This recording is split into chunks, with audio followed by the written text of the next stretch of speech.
चैत्यगृहाच्या उजव्या साईडला देखील आपण जर पाहिलं खूप छान असं कोरीवकाम इथे झालेलं आपल्याला पाहायला मिळत आहे. हे बघा, गौतम बुद्ध सिंहासनावर बसलेले आपल्याला इथे दिसून येत आहेत.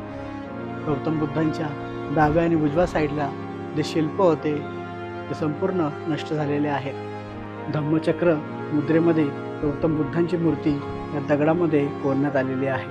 हे बघा, जवळून जर पाहिलं छान असं हे सिंहासन आपल्याला पाहायला मिळत आहे.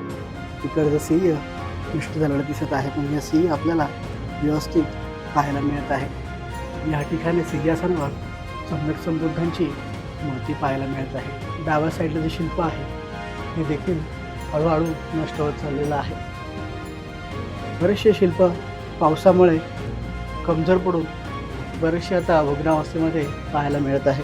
ते नागोचे शिल्प आहे, त्यांच्या डोक्यावरील नागाचं शिल्प देखील आपल्याला इथे पाहायला मिळत आहे.